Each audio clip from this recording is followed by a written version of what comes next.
Um, be, be, let me get the tech stuff done, and then I will give you just a little brief explanation, a little more detailed explanation of who I am and what I do. Joe gave a lovely introduction, but I'll give you just a couple more pieces of information so you can see what I do and what I specialize in. But let me make sure that I can share my screen. Yes, we're good. All right. He is on top of things as usual, and I'm glad. So let's start with, if you don't mind, another word of prayer here to ask God to bless our session together. So if you bow your heads with me. Father in heaven, we're going to talk about words, and we're going to talk about images, and you are the creator of everything, and you are the word. And so we ask your blessing as we learn together and as we share. Give us the ability to hear your voice speaking to us and teaching us, and give us the ability to communicate with each other in an effective way. We want to be workers for your kingdom, and we want to improve, and we ask you to bless us in these efforts. We pray this in the name of Jesus. Amen. So just I'll just take a couple of minutes.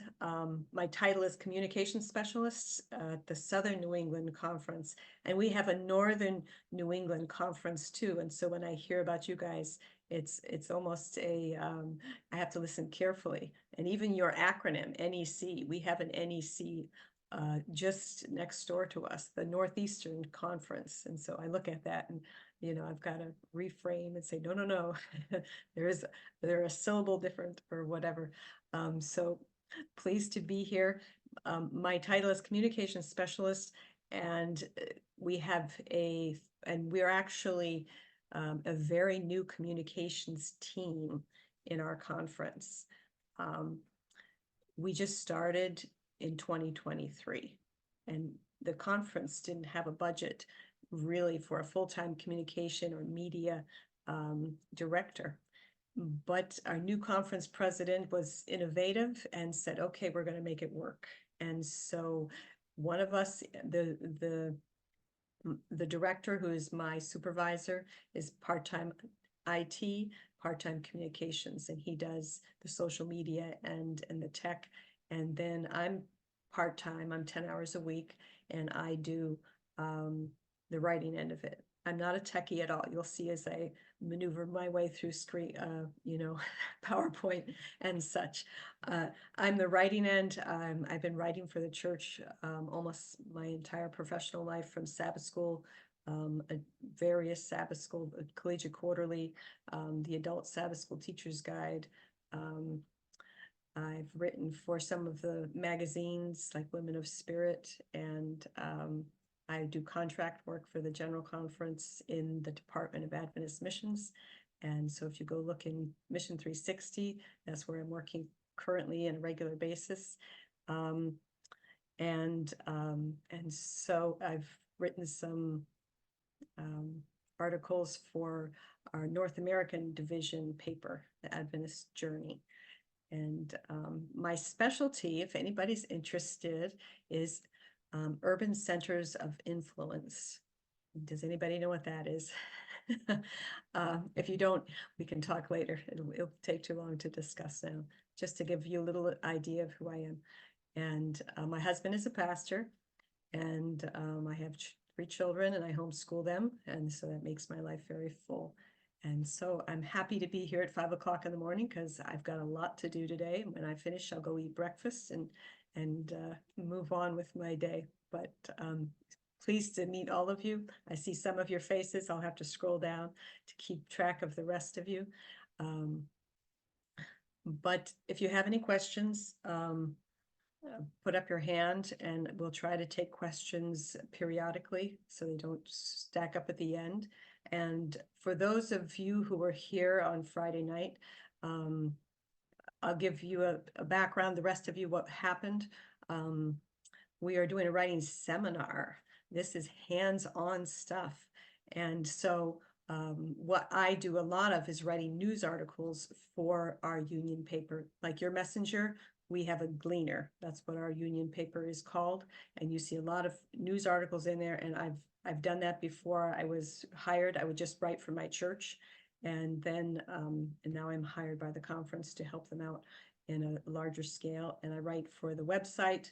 And so this is what's needed out there, is people who can write. And a lot of what you need to write is news articles. And so this is why we've chosen to actually sit down, teach you how to write a news article.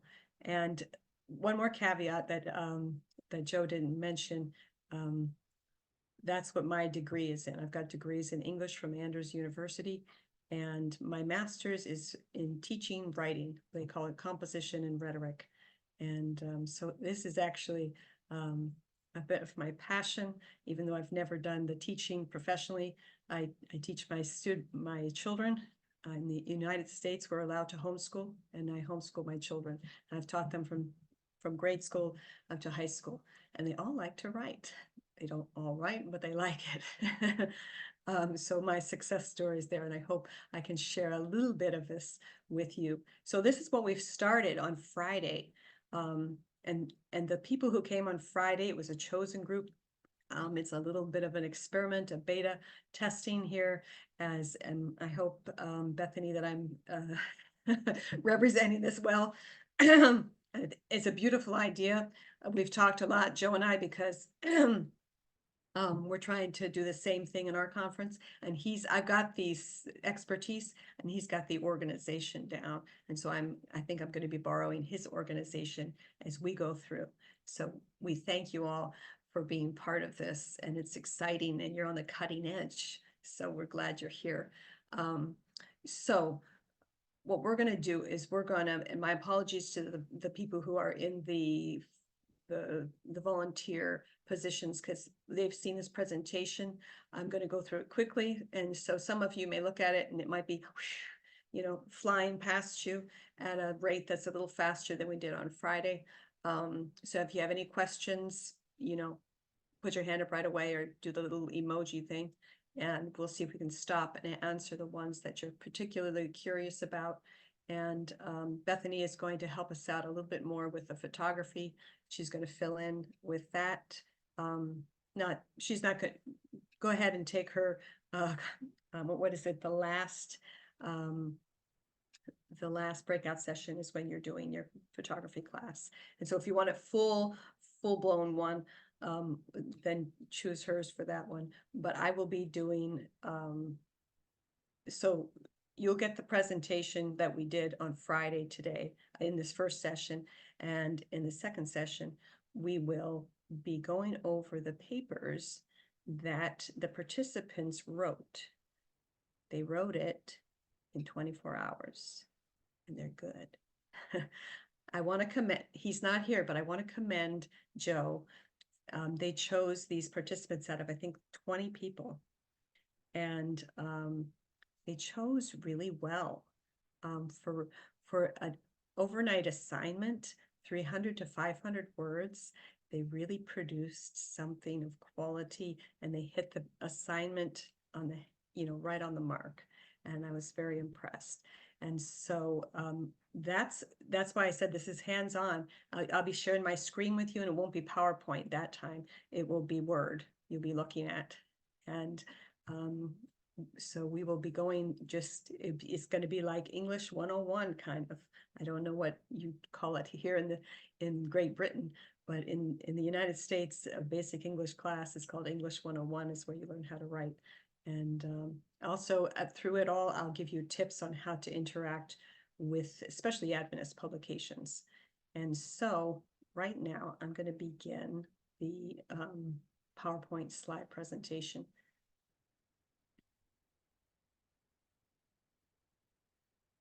And if for some reason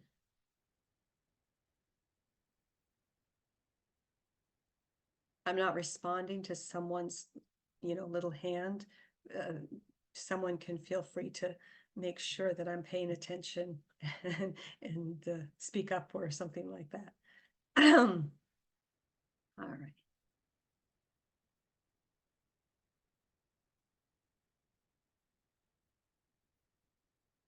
So our title for today is How to Write a News Article. Again, I want, Bethany, are you going to be here for the entire time? Would you mind being my timekeeper? Okay, thank you. I have my phone right here by me to look at, and I have my kitchen clock here. I am in the kitchen. But still, it's that way I can relax and I don't have to keep looking at the time. I appreciate that. Thank you. So, how to write a news article. And if I was going to make a longer title, it would be How to Write a News Article for an Adventist Publication. All right. What is a news article if you don't know by now? It's a writing format that provides concise and factual information to readers on current affairs that are noteworthy. A lot of qualifications there. This is not a personal opinion paper. It's written in the third person point of view, which is not I or me or you or we. It's he, she, they, them, her, those, if you're not familiar with the point of view perspective. And it includes a catchy but factual headline, facts of the story, summary of events, and some interview quotes. So what a news article is not. It's not the op-ed page. It's not, I think this, or I feel this. No, and there's no bias. You're familiar with reading newspapers. And of course, we all know that every newspaper has at least a leaning or a bent one way or the other.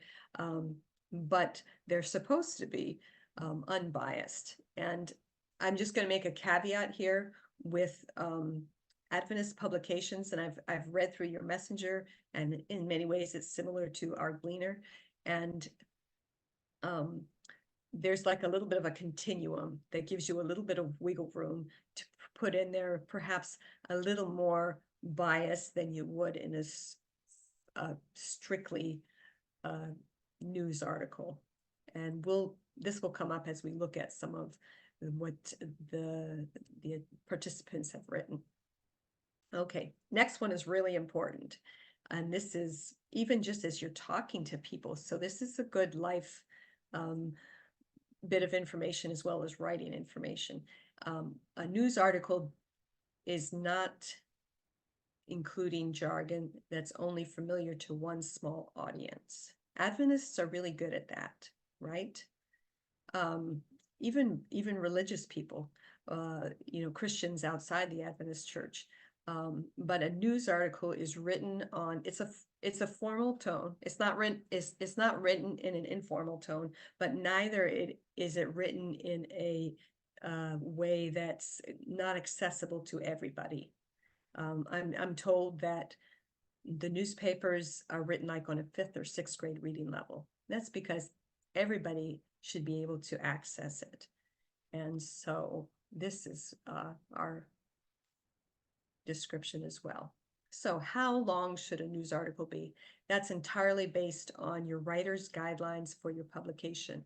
You as a writer, that's your job to make sure that you know how long the publication, whether it's the messenger, the website, is expecting your article to be. And if you're writing for an assignment, they'll tell you how long it is, but that's your duty as a writer to figure that out and find it out. And I think that's taken care of because you'll be working under Joe. So, but the guidelines, the basic guidelines for a news article might be, and this is general, this is not set in stone for any publication, but around 300 words for like a news brief, up to like 1,000 words, which is almost getting to be like almost like a feature length. But that would be for a more in-depth article where you're really going to do a lot of interviews and you're dealing with a complicated subject. Okay, how are we doing? Any questions? Did I miss anybody yet? We're good? Okay. So how do you're ready to go. What does this thing look like? You've all read one before, and perhaps some of you are familiar with this. A news article is structured like an inverted pyramid. The flat part is on top and the pointy part is on the bottom. So the flat part comes first, and that is the 5 W's. Your who, what, where, when, why, and some people include how. And that's in the first paragraph, and sometimes even in the first sentence. Then you have your supporting details, your quotes, all the other information that's relevant, but less important. So if they don't read the rest of your article, they should have gotten it all in that first paragraph. And this is for busy people. This is especially good for our culture nowadays, where everybody's so busy and we're on social media, and no one is spending more than 3 seconds on one image. The news article, which is an old format, actually works really well with our culture today. And then the last bit of the article should be the least important, because some people may never make it there. But this is the place where, if you're going to put an appeal, perhaps you're going to be saying, we have something new coming up, or if you'd like to help, or for more information, call. That's where you can put that. But mostly it's a little conclusion and something that you're not going to miss if you don't make it all the way down to the end of the article. All right, so you're ready to start writing your article. How do you get your information? If you're writing for your church, you're already there. But if you're on assignment and you're being sent somewhere else, what are your options? Obviously, the obvious is to attend the event with all your senses tuned in, be aware. And the second one, I've written lots of articles where I never showed up. You just interview someone. Does anybody have an idea of what the Bible says about getting a witness or an interview? We have a larger group here today, so I won't ask anyone to respond, but there's a biblical concept that explains this. In Deuteronomy 19, verse 15, the advice for us, the counsel for us, is that you need 2 to 3 witnesses to establish a fact. And we're writing factual article here. And so, especially if you're not going to be there, you need to get 2 people as perspective. That will make sure that it's balanced and you have all the information right. You've got primary sources and you've got secondary sources, meaning primary sources are those people who are directly related to the event, the organizers, the leaders, the visitors, the participants, the special guests. And it's good to get people of all ages. You would want to, get the pastor's input, the organizer's input, the people who are actually working the event, and they will give you the best information. And but there's also secondary sources. You can ask people who did not attend the event, but they were affected by it. You can call up the conference office and say, is the men's ministry director available to talk to, and see what his perspective is on the men's ministry event on a local church. Perhaps he has some connection to it. Or an expert, depending on if you're dealing with a topic that's more than you understand or the average person understands. Find an expert. It doesn't have to be anybody who's related to it. They just have to know about the topic of the event that you're talking about. And that could add some credibility to your article. All right. So if we're going to interview people, what are some points that we can remember? I should have changed this around and I didn't, but the second one should be first. Obviously, you want to prepare your questions ahead if you can.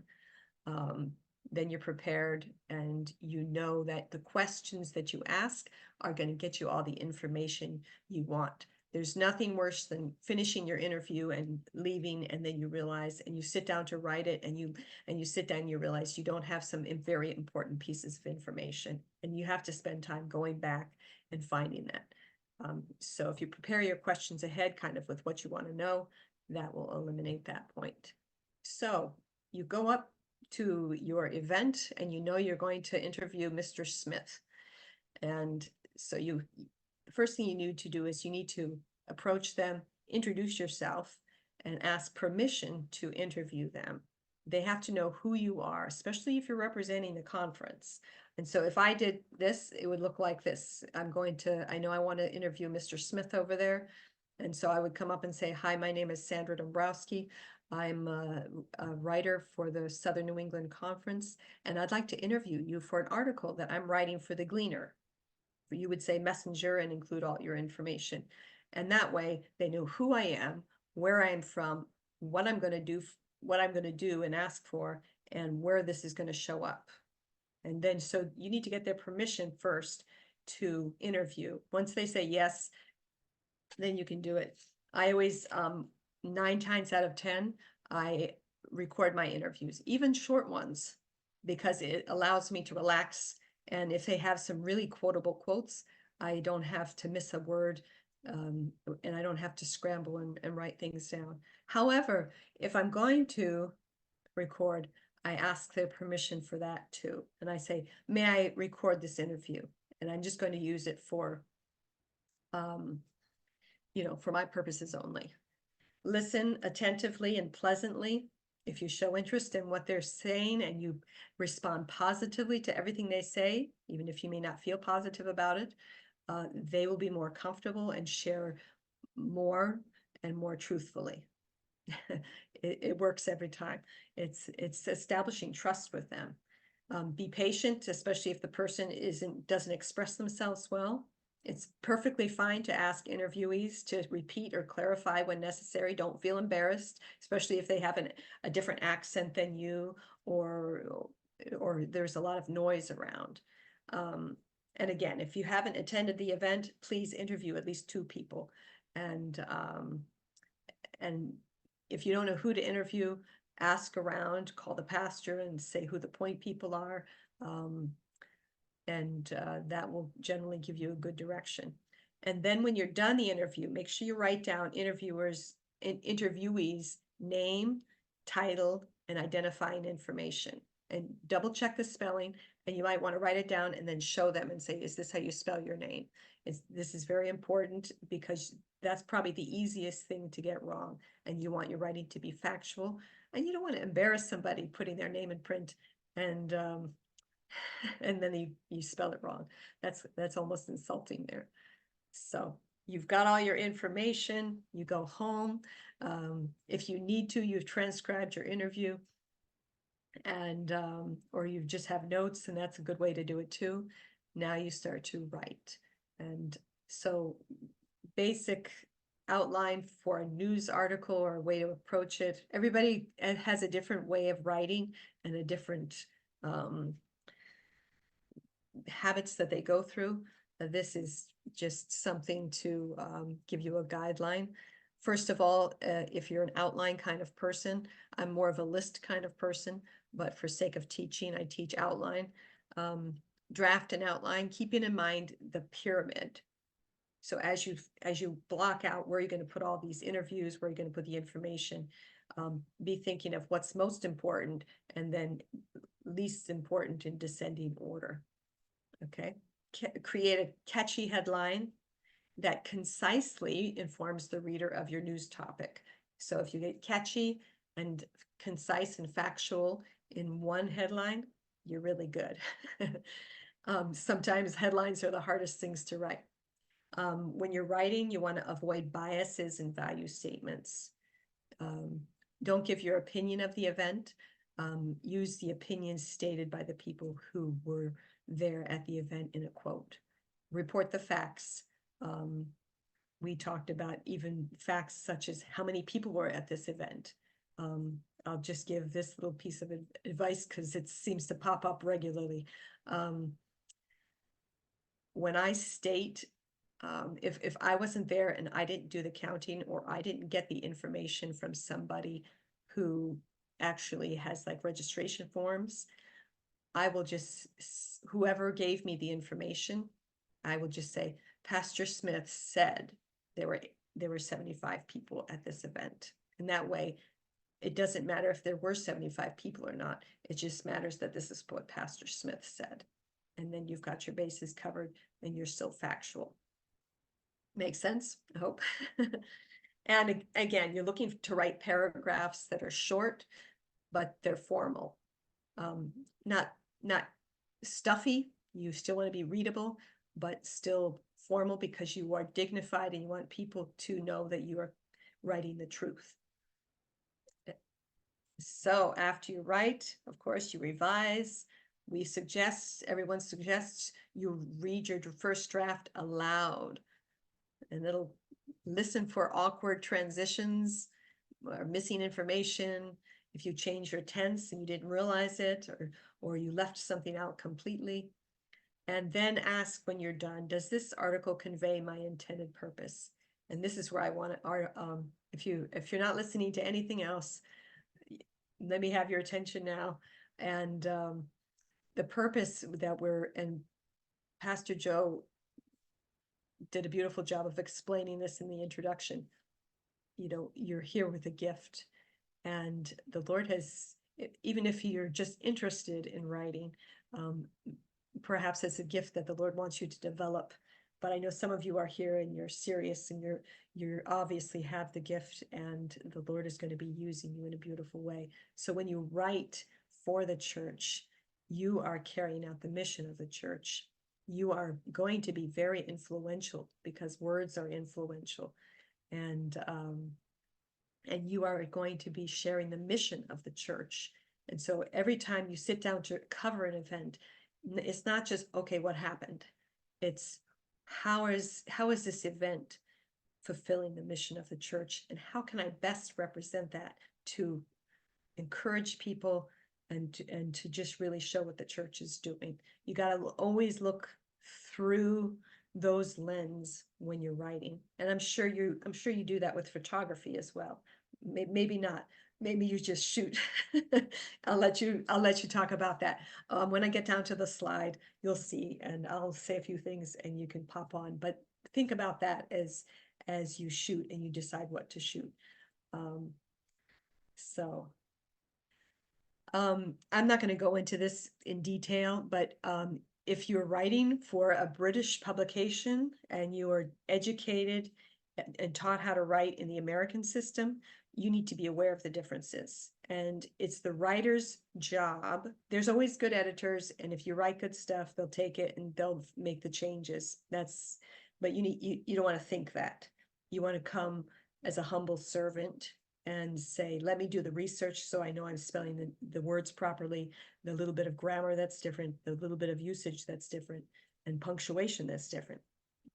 There's some differences in all those areas, and you need to be aware of that. I have a little tiny list just to kind of give you an idea if you're not aware. And I am also making my PowerPoint presentation available and if you would like it, it's just a file that will be sent to you in email. Pastor Joe, if you ask him before the day is out, I'm sure he'd be happy to send that to you. And I also have the resources that I used in this PowerPoint presentation, which include the information on this page and more details than I've included. So all of you are volunteers, right? Except for Bethany. And even Bethany, I think, has probably many duties, right? I mean, she was working Friday night, right? She was there on Friday night with us. And, it's not a 9 to 5, is it? And if you're volunteering, you've got all the other things. Any kind of ministry is always extra. And so writing is always about deadlines and making sure that things get into print, get into the publication so that they can get it to the printer and the editors, and all of that needs to go on, all the steps before, it reaches the public. And so time management is of essence. Here's my 2 cents. There's tons of books written on it. but here's my little 2 cents for you to carry. Know your deadlines, especially if they're moving fast and you've got lots of other pots on the stove. That's how I say things. And keep them before you, whether on your phone, if you're low tech, your refrigerator with a little, magnet. Work ahead. If you're gonna stay up late at night to finish something because you're not gonna have time during regular hours, don't do it the night before. Do it like a few days before and put that midnight time in if you have to. I'm not recommending midnight time, but in the event that you do whatever you can to work ahead. And make sure you have everything you need as soon as possible. The interviews, the photos, the information, any legal forms. I know photography, you need consent forms for minors and things like that. That's the stuff you want to make sure you get done right away. You don't want to be running around right before you have to submit everything, hunting down a person. So make sure that's done first as you work through your preparations. Use technology to your best advantage. I let my Word software do transcriptions, dictations for me. Let them transcribe my interviews, and it works pretty well. There's all kinds of information out there, and use your smartphone to its fullest ability. If you have one, you pay a lot of money for it, even though it may not seem like it, you do. And use every app there is to help you out, and ask around and see what everyone else is doing to manage life, writing, and photography with these things that we have. Last thing here, worst case scenario. Has anybody ever missed a deadline? What do you do? Most thing you need to remember is to communicate. You missed a deadline, you're embarrassed, you just want to crawl under the table and not show your face because you're embarrassed. Perhaps that's how but in the professional world, and you already know this, as soon as you know that something's not going to be able to get there on time because of some emergency in your life or whatever happened, or maybe you had, maybe your computer broke down and ate up all your data or whatever, communicate as soon as you can, and get the information and the article in as soon as possible. And I always, if you're going to, if you've missed it, give them I call them up and say, I can get it to you, 2 days later or something like that. The issue with time management, though, is to plan ahead. So if something does happen, that you're not having to deal with this worst case scenario. You want to build your trust with the publishers, the editors, those people who are waiting for your article. You do that, you produce good work, they will keep coming to you, and you'll soon be getting asked to write things. So here we are at photography and captions. I'm going to share my little 2 cents and Bethany, after I'm done that, and captions, if you want to add anything to help us out in this department. The reason I'm talking about it is because today you cannot print an article without an image. And if they don't have an image from the actual event, they have to come up with an image, a photo from a iStock on the internet. And that's not exactly where we want to be. But if I have an article and I don't have an image, it's not going to get printed. That's just how it is nowadays. 30, 40 years ago, if I didn't have an image, that's fine. Today, it's a non-negotiable. And so what if I go and I do an article and I'm the only one there? I have to take pictures, don't I? Luckily, iPhones today, smartphones, and whatever kind you have, especially the cameras are getting, at least from my perspective, better and better. And even I have just an iPhone 7, I think, and I've taken pictures on this And I can show you the magazines that they've gotten.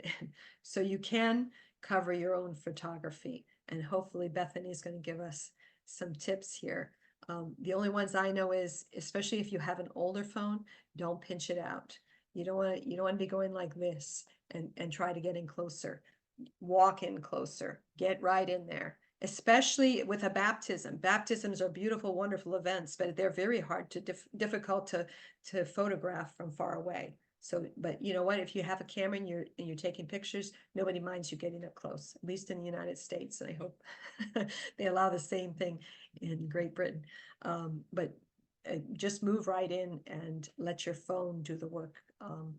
And that's for a low tech person.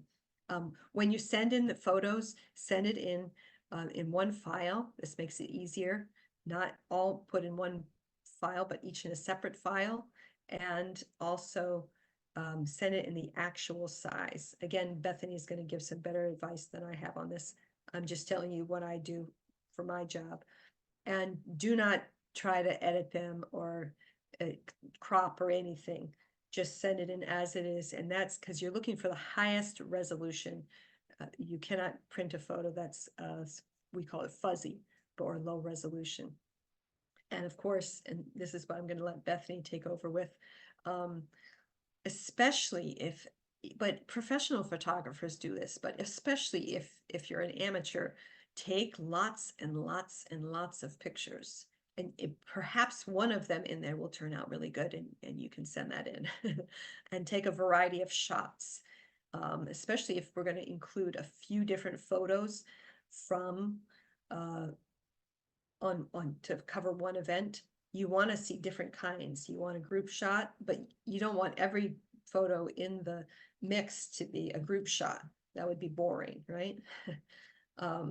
So you want a posed group, you want it candid with action that's still clear. You want a close-up. Sometimes it's nice even just to have the scenery, picture of all of the items on the table that you're giving away, or whatever the scenery is for the event that you're at. These are just a few of the things that I have done. And let me just cover caption, and then Bethany can go on from there. When you send in photos, not all the time, but most of the time, I see the trend going toward leaving out captions. They just put the photos in there and it's all for this one event. But the most interesting and respectful of the reader is to include captions. You look in that picture and you think, who are these? Oh, I think I know who that person is. But, so a beautiful thing is to have a caption for every photo. And what is a caption? It describes what's happening in the photo. And unless there's a large group, you should identify the people. And you've read them, but it's identify them and use it as an opportunity to put a little more information in there for the reader. So for example, and this is my made up caption for a made up event and a made up picture, but you'll get the idea. John Smith left with his son, Jason Smith. Greet visitors as they enter. So you can guess that in that picture, there would be two men, an older one and a younger one. And we find out, oh, father and son, what are they doing? Because I really can't see what they're doing. It looks like they're talking to people. Oh, they're greeting the visitors. So I gain a little bit more information about the event through this caption. And I got their names and I spelled them right, because when I interviewed them, because when I took pictures, I thought, I need to find out who these people are. And I wrote them down and I spelled Jason right. And John and Smith is pretty straightforward, and they agreed to that. So I'm all set. And basically the hardest thing in writing a caption, well, perhaps one more skill, is just making sure you can figure out a method to identify which one is which. And this, so I would put, the easiest way is to from left to right, second from right, third from right. And that's kind of a standard that you see. But whatever it takes to identify the person in the picture. And I leave describing like their clothing or something to the very last in case there's no other way to identify who they are. The sub person in the striped sweater. I never identify them by race. I never identify them by, like gender or anything like that. But usually just the lineup in the picture is the most respectful. And any questions or anything? Anybody? We're moving right through. All right. So I hand the baton over to Bethany here. Is there anything that you can share with us about taking pictures for an event that you're going to write an article for? Okay, so when you're taking pictures in church settings, it's really important to be as inconspicuous as possible. You don't want to be distracting.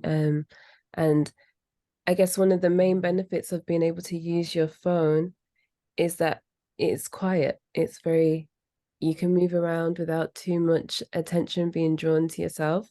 And I think that one of the things that you really should, well, if depending on which phone you have, you should really capitalize on being able to use, there's a grid system on your phone. I'm just trying to show you just briefly. Oh, can put it in front of my face, maybe you can see it. But there's a grid system that basically allows you to make sure that you're lining up your shot correctly and that you aren't taking pictures at a weird angle so that it makes it difficult for the editors to use later on. It just makes it easier for you so you can just line up things correctly. That's one of the easiest tools that all phones, I think, should have built in. And also, I think just explore your camera settings as much as possible. If you're in a dark room, most phones give you the ability to make it brighter just like by dragging your exposure on the screen. You might even have different modes that you can use, such as portrait mode, which is something that most phones have nowadays, where you can kind of blur out the background. It just helps your subject stand out even more. I think that, most phones these days, they give you basically a digital camera in your hand. I think making the most of that, just spend some time exploring what kind of settings you have. And it doesn't have to be complicated. As you said, you want it to be quite simple, straightforward to the point. And having the ability to explore your own settings gives you that advantage ahead of time. So don't go in to the event and start messing around on your phone and trying to get all the different settings and explore things in the moment. You're going to waste time and it just makes you look silly. So if you can beforehand, just make sure that you've gone through what your phone capabilities are. Just get familiar with your settings and understand what is available to you. Like you said, with your phone you can do so much. There's so much variety. You can go really close. I would say it is not a good idea to zoom in and pinch out on the screen. But for example, if you're in quite a small room, but you maybe need to get quite close, but you're going to get into whatever's happening, so you don't want to disrupt people. I'd say if you can see on the screen that it's starting to look a bit fuzzy, just don't go too far. But sometimes it's necessary to zoom in a little bit, depending on how the room is set up. So I'd say if you can avoid it, definitely do. But it's okay now and again, depending on your phone as well, because some new phones have really good zooms these days. So I would just, be mindful of the zooming in and zooming out as best as possible. Just go as close to the action.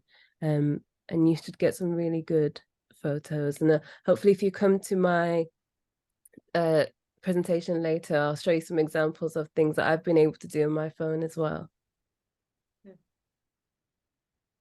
Over to you, Sandra. Does anybody have any questions?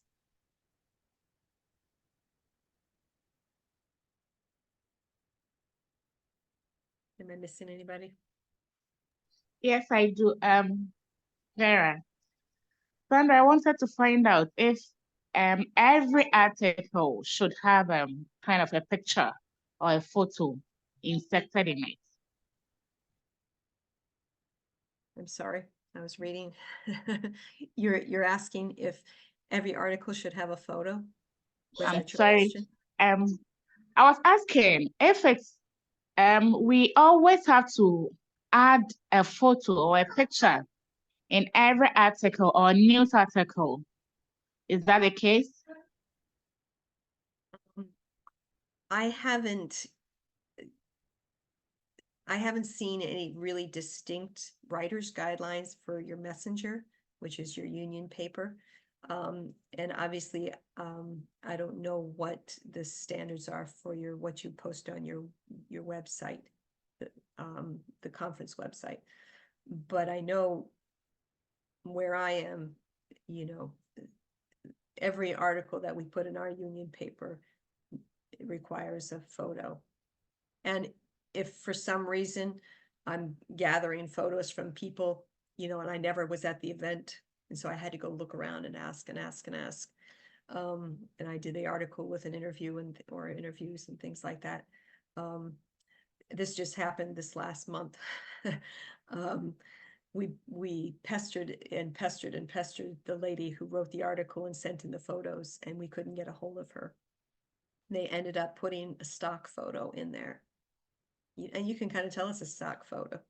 And it's a shame.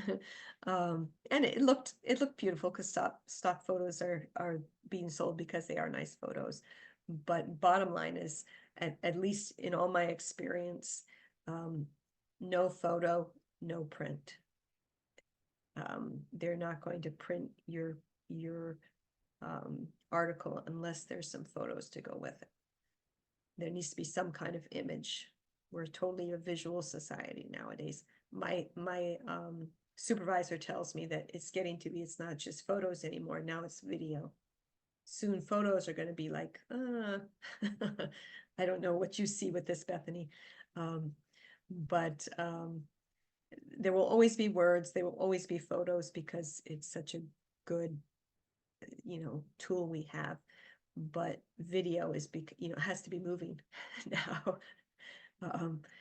And so when you write, you may like writing and you don't care about photography, and you may not care about technology and you may not like it, but for better or for worse, you have to embrace it and say, okay, this is why we have Bethany here. And this is why she's presenting an entire presentation on photography. And so this is just what is going to these are the two things that are going together, images with the writing in our culture now. Any other questions? Crystal Knight. Hi there. I'm actually from the Welsh Mission, not the North England Conference, but I recently talked to the Messenger editor, and she said that if you were writing an article, it was about 500 words kind of thing, but then it was 750 if you had no pictures, but 500 if you put in a picture. But the more pictures you added, the less writing you could have in the article. So, but I do know the North England Conference have their own publication, which is the North England Conference. I think it's the Communicator or something. The Welsh Mission has been doing they do their own newsletter, but it's only ever, I think it's either 17 or 18 pages long, and that's it. So I wrote an article for the Welsh Mission one recently. And what I got asked by the lady who was editing, she was like, well, can you send me some extra photos of because it was to do with stewardships, like I promise cards or that kind of thing. Because in the end, when I saw the publication of what she put in, it took I wrote a 2-page article, but she didn't include most of what I put. She included more pictures of what I put. So the publication she did was about 1.5 pages on my particular article, but because she blew up the pictures so people could read what was on there, like for example on the card, so you could actually read what it said. It took up a lot of space. So, and it was vastly reduced what I'd put. But the thing is, if you don't write anything to begin with, then there's nothing for them to edit. So, but if they, but what I know, Stambra Messenger editor lady has said to me, she said, well, you can write more, but we will edit it and probably cut out quite a bit of it if we find what you put is too much. On the other hand, you need to put enough stuff so that, you know, because she said to me, well, I've got more than enough news articles here to last me until April. So it's just, you know, that kind of thing, really. But yeah, if you write less, then they put more pictures in. So it depends. But pictures are good because that's what will draw somebody's eye to the article in the first place. So if you can put a picture in about what your article's about, it's always helpful rather than letting them choose whatever stock. So yeah, I do know that. Yes. But it's hard to do. It's hard to do. It's easy to talk about. It's hard to do. Thank you for the information. I appreciate that immensely. So you have a little bit of wiggle room if you perhaps, but make sure before you start writing and get the information from Pastor Joe Philpott. Make sure that you know what the expectations are before you start writing it. Because if it's okay to not get photos, and we like them if you have them, but if you don't have them, that's okay, fine. But know before you go in to the event so that if you need it, you can, if you don't see anyone taking any photos, that you can go and snap a few yourself. Another way I do it is I will go in there and ask if I see people, especially if you see someone with a really nice camera. I say, oh, here's my phone number, here's my email, please, or I might, you know, business card, whatever it takes, airdrop something to them.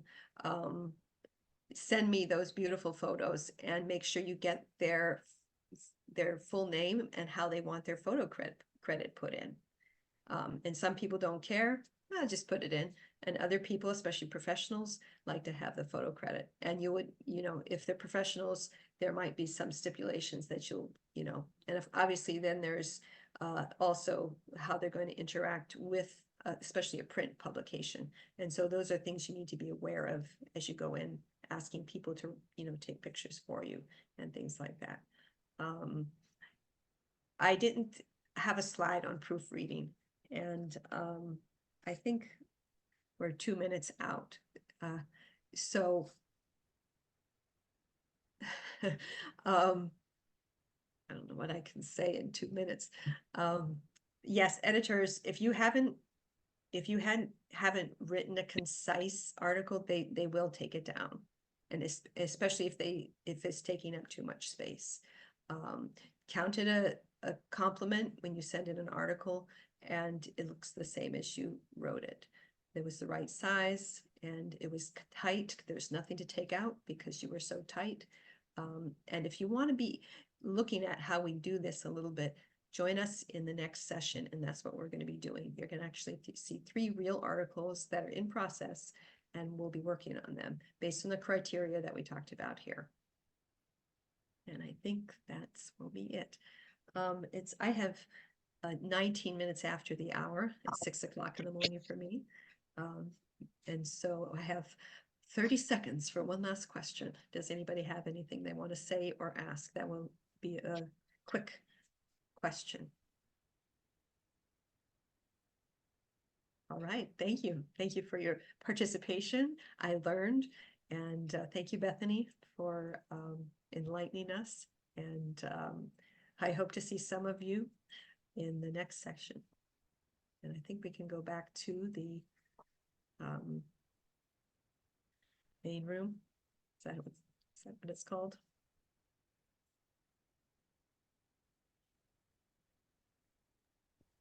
Thank you, Sandra.